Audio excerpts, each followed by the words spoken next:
Hello again, everyone. Welcome back to Planescape Torment. Let's go ahead and talk to this Mourns for Trees person, or maybe we'll get into another battle with, you know what? Let's get into a battle with a Barking Dog Thug. Greetings! I said greetings! What's up? First of all, go ahead and use that. I'm gone. I hear your words. Oh, you alley-bred dog. There we go. Don't need to do any more damage to, the Nameless One. Oh, there we go. Always fun. Just, you know, murdering, thugs. Hello! You see a tired-looking, sorrowful old man who is gazing at the ash-dead tree in front of him. He is mumbling to himself and tapping his chin as if trying to figure something out. Occasionally, he shakes his head sadly. Hello! He seems momentarily startled as you interrupt his train of thought. He speaks in a calm, unhurried tone, but one full of sadness.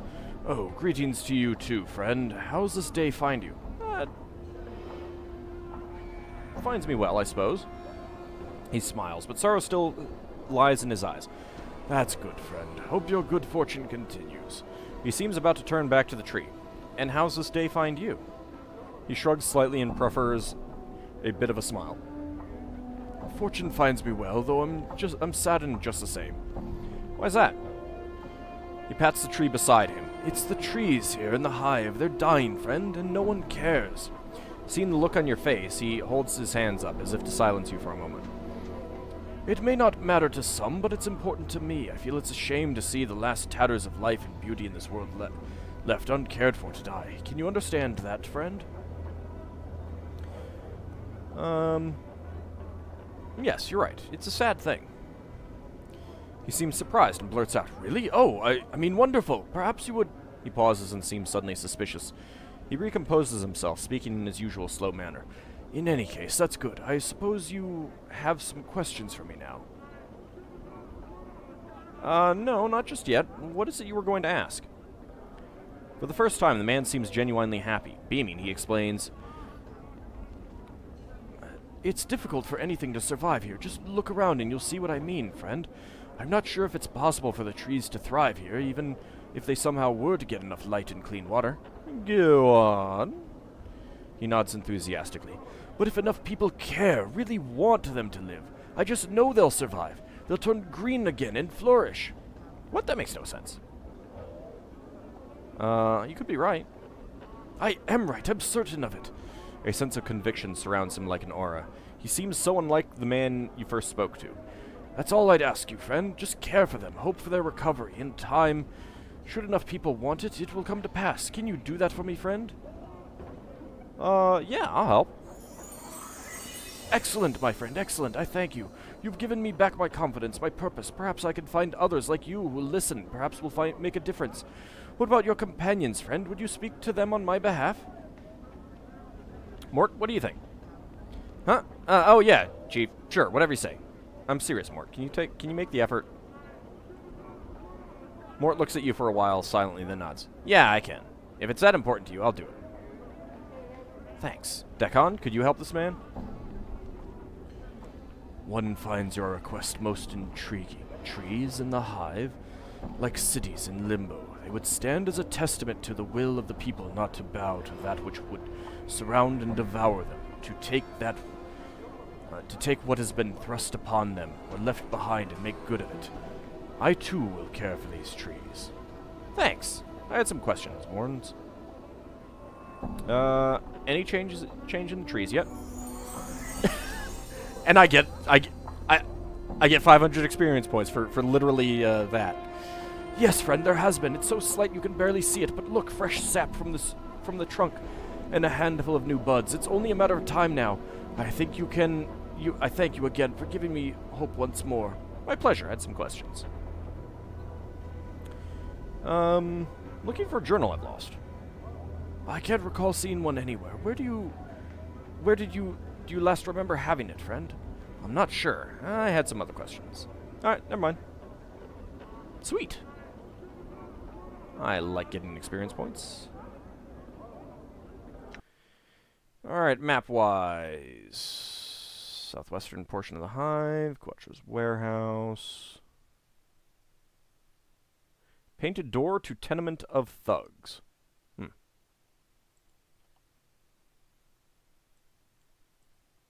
Okay, so, yeah.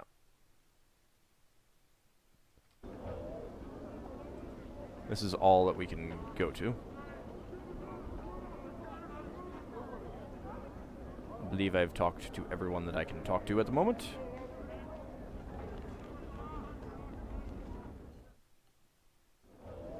Well, everyone interesting, I should say. Okay, so now we're here again.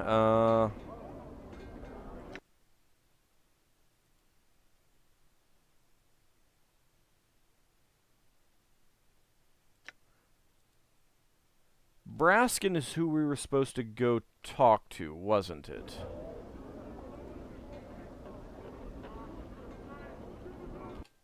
Let's see. Find your missing journal. Find the source of Farad's body for Emmerich. Oh, right. Find and return Uhir's lucky knife. Find Amaris for Nod. Get bronze sphere for Farad. Help Sevtai get revenge. Oh, right. Hey. Okay. I've done that. I can go take care of that. I need to find a tombstone. Okay, I need to go back to, Craddock. Find the decanter of endless water.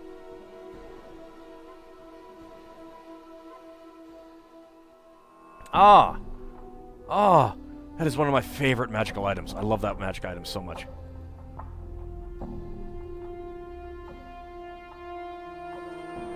Upper wards. Alright. Deliver box to Braskin. Alright. Yeah, that's what we need to do.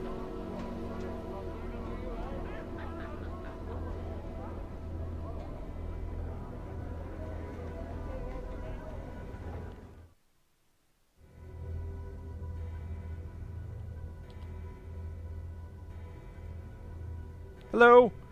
What, you again? Unless you have some business with me, I suggest you leave my house immediately. I was told to deliver this box into your care. Well, why didn't you say so? So hand it over and you can be on your way. As you present the box to Braskin, his expression changes from one of anticipation to that of amusement. Whoa there, I won't fall for that trick a second time. Put that thing away and leave. I don't understand. Why won't anyone take this box? First Kuatra, and now you. Did you say Kuatra? Braskin lets out a great bellow of laughter. Why, that's the fellow who bought the box off me. I thought he got the best of me, and he bought it when he bought it. I guess he figured the gem alone was more than worth the price he paid me. Poor fellow didn't realize what he'd gotten himself into till it was too late. Just what's so horrible about this box? You mean you really don't know anything about that box you're holding? Well, I guess it won't hurt to tell you what I know. First off, so you don't get any ideas in your head, the curse on that box only affects the current owner of the box, and to be the owner of the box, you have to willingly take possession of it.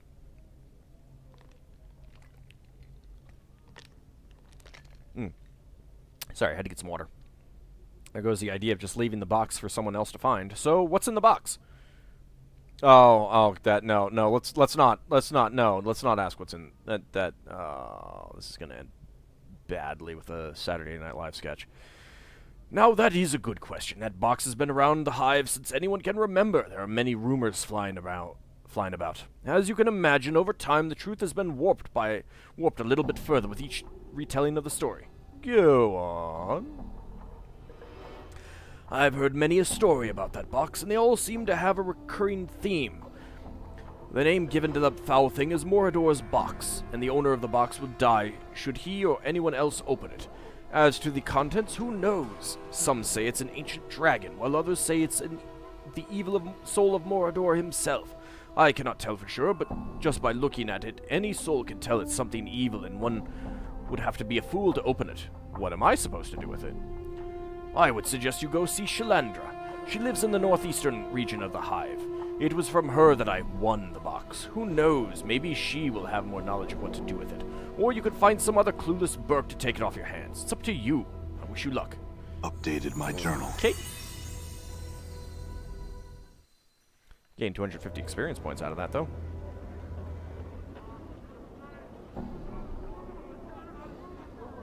Alright, well, let's head back up here. We need to get back to the mortuary. There's a couple things that we can do there, I'm pretty sure.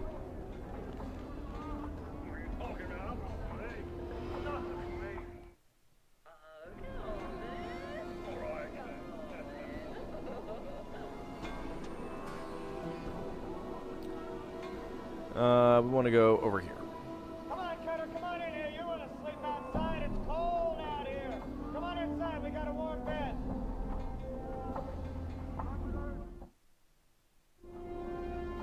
All right, and over here is the woman, I think. Sevtai, there we go. You again. The woman turns to face you, her lips peeling back in a snarl. You have no news for Sevtai? I found the starved dogs barking and penned 3 of them in the dead book. Updated my journal. The powers be not blind in their justice this day. The woman reaches into her spider-like hair and draws forth a copper earring. Here you are, a pretty bit it should fetch. 'Tis worth 33 coppers at least, I'm sure. It belonged to one of me sisters, but she won't be needing it anymore. Very well. Very well. Farewell, Sevtai. And I think we just got a standard copper earring. What about you? Greetings.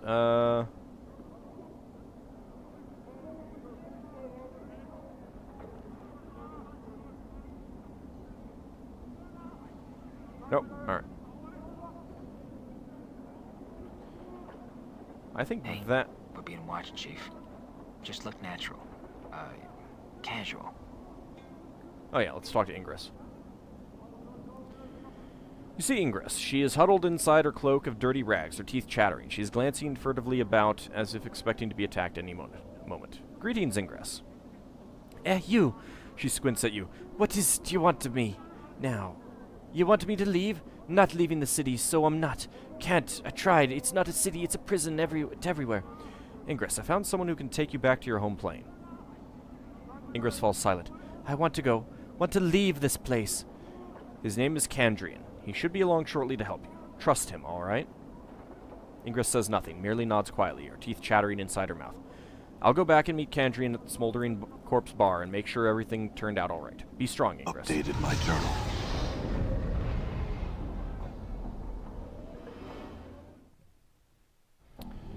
And let's see, there's Shalandra. And yet another interruption. A person cannot even find privacy within one's own home. Please leave before I summon the guards. Or better yet, I'll try out a new spell I've been toying with. I wish to learn more about this box.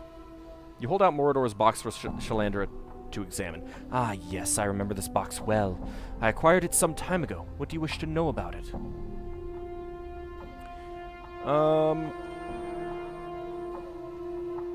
Who did you get this from? Let me think. I don't recall whom I got it from. I just remember it was down in the marketplace looking for some spell components when some person offered me this box. After testing the box, I found it to be cursed, but I was intrigued by the spells woven into the box, and so I purchased it anyway. If you were so intrigued by the box, what made you decide to give it away? I was young and brash back then. In my relentless pursuit of knowledge, I carelessly undid one of the spells. Look closely at the box. It was like new when I had it. The signs of decay are an indication that the spells are weakening.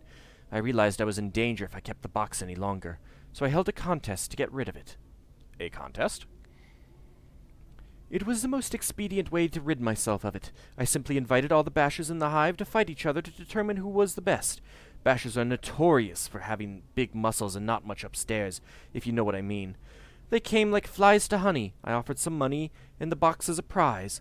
I believe some basher named Braskin won the contest. I have more questions. You seem to know something about magic. Can you tell me what spells have been put on this box? For many years I studied the box and tried to learn its secrets. Spell upon spell upon spell has been woven into it. To my amazement, my studies revealed that all the spells are of the type used to confine fiends. Fiends? You mean there are fiends trapped within this box? No, not fiends. A fiend. Judging by the sophistication and power of the spells, it would have to be one of significant standing and power in its realm. Okay. Do you know the history behind this box? The only thing I've been able to learn is its name. It is called Morador's box. As to whom this Morador is, or the origins of the box, I do not know. Can you safely remove the spells on this box? Seeking to remove yourself from this box, eh? That spell is the worst of them all. Basically, that particular spell draws energy from the current owner of this box and uses it to power one of the spells of confinement. That isn't the worst of it. The fiend inside can smell this energy and would more than likely hunt down the person should it escape. It's really a no-win situation to own that box. Either it drains you dry of your energy, or the fiend that within kills you. Okay, is there a way to safely dispose of Mordor's box without hurting anyone? I am not strong enough to fight or banish such a creature. It's been ages since I've been there. But there was a cathedral located in the middle of the Alley of Dangerous Angles. A priest or someone who gains their power from a higher source might be able to help you. You've been a great help. Updated Thanks. my journal. Okay.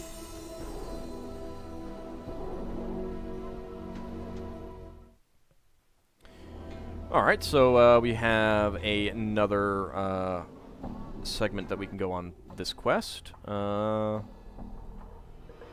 these in white now?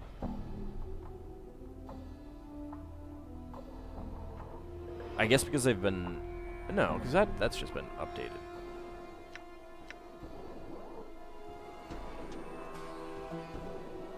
Under Beasts, we've got Anna, Dakon, Ignis, Mort, and Nameless One, huh?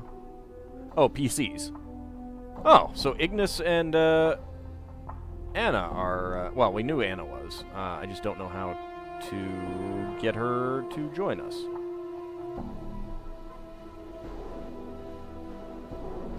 NPCs.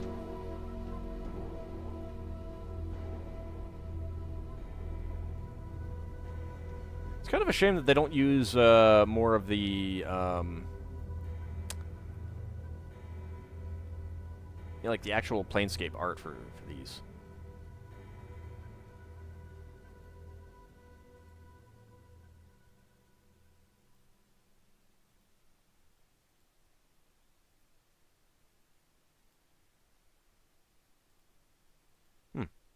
I don't feel like actually reading all of these, though.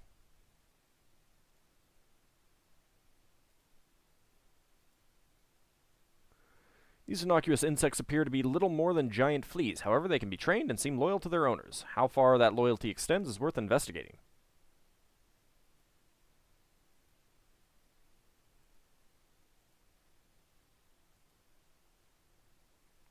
I kind of feel like there should be a third one for, like, monsters.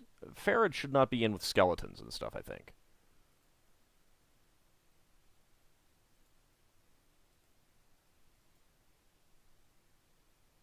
What the hell is she wearing? Is that, like, some scaled creature's skin? That is, interesting for an upper-class townie female to wear.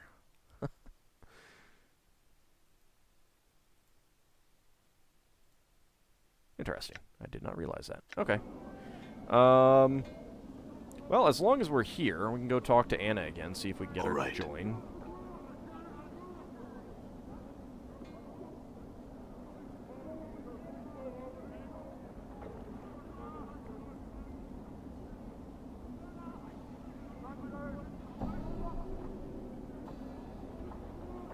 Okay. She was here, right? She is gone now.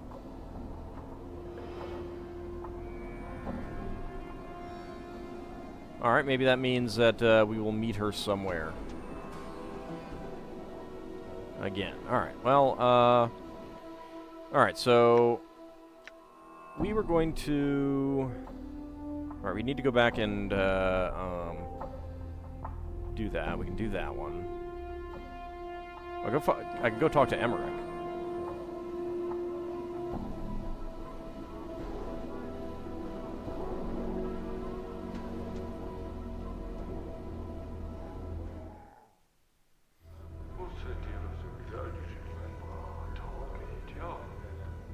right. There we go. There you are. I had some questions for you.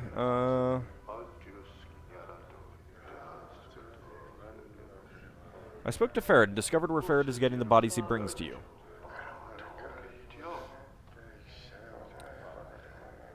Where do the bodies he brings us come from? They come from the catacombs beneath Sigil.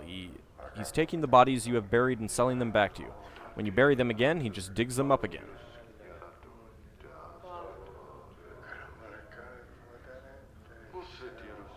Emmerich falls silent. He is staring at you with a stony gaze, and you are suddenly struck with the feeling that his eyes are burrowing into your skull. Wow, 2,500 experience points. Emmerich nods. You have done a service for the Dustman. He removes his hands from his sleeves, then lets his long sleeves drape across the table like a curtain. When he pulls them back, a small lapis lazuli coffin lies upon the table. It is a tiny thing, barely 2 inches wide and 3 inches long. The Dustman's symbol is engraved on the coffin lid. I'll pick up the box. As you pick up the coffin, it chirrups, unfolds, and dissolves into a stream of hundreds of copper pieces, which you somehow manage to keep from spilling across the floor of the bar. How all these coins fit into the tiny coffin is behind you. I must take my leave. Farewell.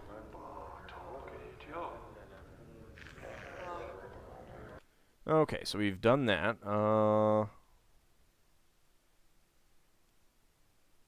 Look into... Oh. We can do that one now. I found out what was going on in the mausoleum. The dead sleep again. Updated my journal. Ooh, I gained 3 items. Norchi's lines of worry smooth out as you speak. Thanks. Thanks give I. He reaches into his robes and draws forth a large bag, which he hands to you. Copper coin, thrice 100, and he reaches into his robe again and throws a roll of bandages at you. Need these bandages more than I, you seem. Okay. Thanks, glad I could help. Farewell. Alright, so we just got 3 bandages out of that. That's fine.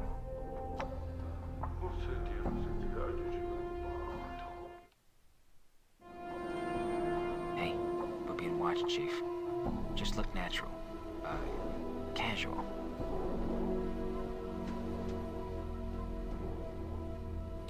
Alright, so we can do Craddock.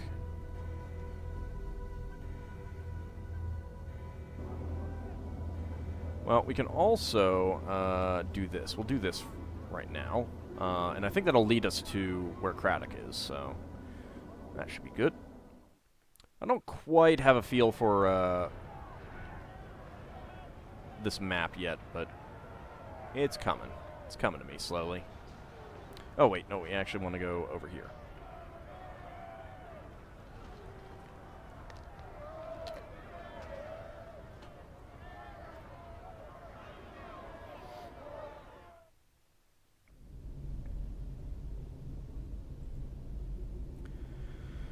The lost soul has returned. Come, let us give thanks to Aoskar and celebrate your return. I assume you have reconsidered about joining my congregation. Maybe some other time. Let's quick save. I'm not in dialogue. Thank you. What? Oh, come on.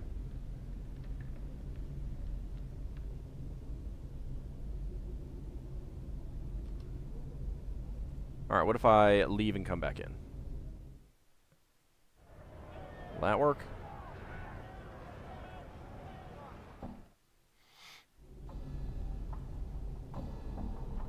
There we go. I come seeking counsel concerning a box and a demon.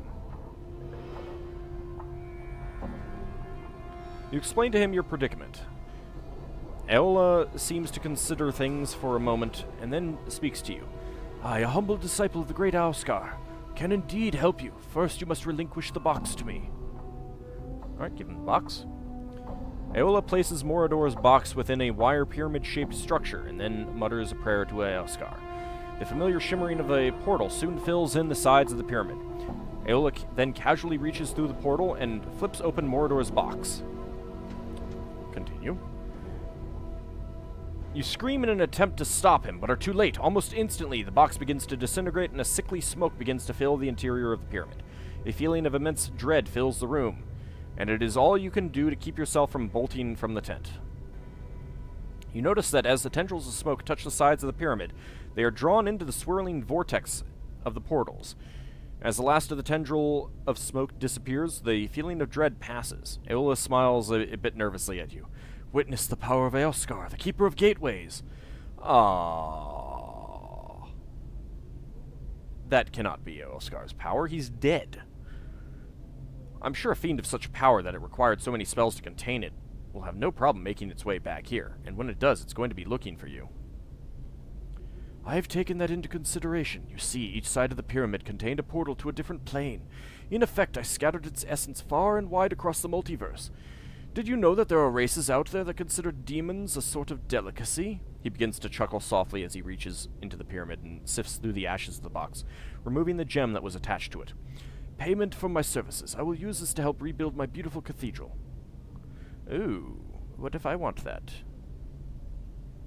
Keep the gem. You've more than earned it. Updated my journal. So I get 1,000 experience for that, but can I do this one then? Talk tomorrow about the box. I don't know. All right, let me go ahead and load up again.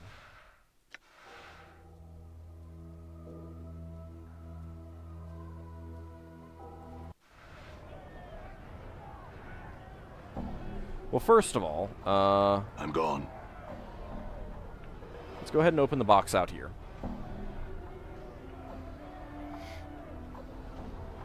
I mean, we've done this before, so it wasn't all that tough. Fiend from Mordor's box. What's up? Endure. In enduring, grow strong. He has no special powers.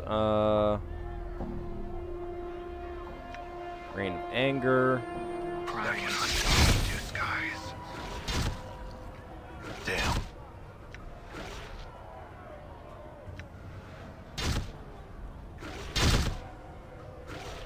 That cannot be two skies.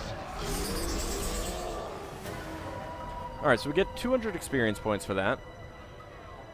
I shall serve. And does this come up? No. But we do have Mordor's Ruby.